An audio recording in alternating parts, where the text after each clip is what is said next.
Et ça y est, nous avons enfin pu jouer à la démo de Mirror's Edge Catalyst, disponible sur EA Origin. On a droit à 6 heures de gameplay avant que la démo ne se bloque. Le jeu sortira le 9 juin sur Xbox One, PlayStation 4 et sur PC.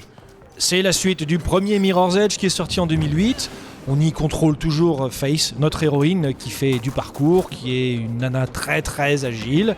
Et on a toujours des missions qui sont dans le même style, à savoir aller délivrer des messages, aller courir en toute liberté sur les toits d'une ville futuristique au look particulièrement épuré dans une dystopie totalitaire qui neutralise, voire annihile d'ailleurs, toutes les libertés individuelles des citoyens.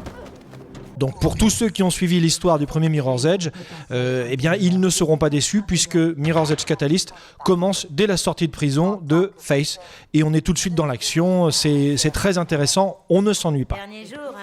Globalement, on retrouve le gameplay du premier Mirror's Edge, mais en beaucoup plus intéressant, en beaucoup plus évolué, en beaucoup plus dynamique et beaucoup plus rapide. La grande nouveauté, c'est que l'on va jouer maintenant dans un monde ouvert. Donc ça c'est très très sympa parce qu'on peut évoluer à peu près partout où on en a envie.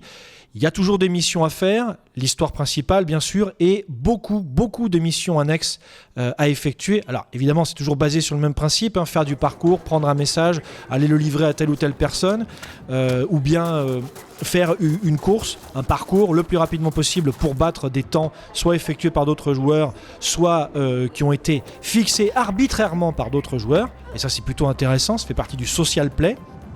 Mais on n'a pas vraiment le temps de s'ennuyer dans ce Mirror's Edge Catalyst.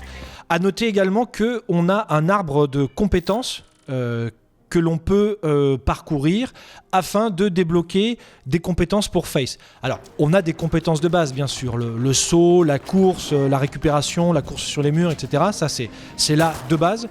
Mais après, on a d'autres skills que l'on peut débloquer avec des points de compétences qui eux-mêmes s'acquièrent en faisant des missions, en allant récupérer des objets à droite à gauche.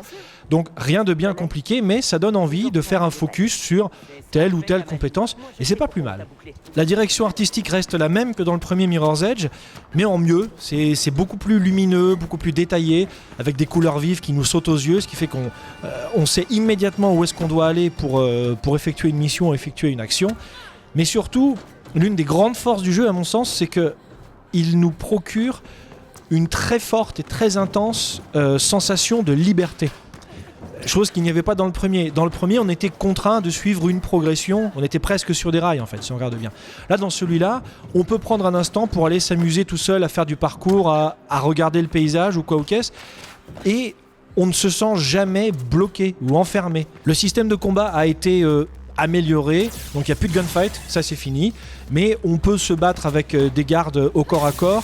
C'est plutôt bien fait, c'est assez sympa, ça se maîtrise très rapidement, mais c'est pas là où se trouve le focus du jeu. C'est là si on veut le faire, mais c'est pas le plus intéressant, on va dire. En définitive, nous avons affaire à un jeu qui donne envie d'y jouer. C'est rapide, dynamique, saisissant, lumineux, accueillant, enfin encore que si on puisse dire qu'une dystopie totalitaire soit accueillante, mais bon, c'est un autre débat.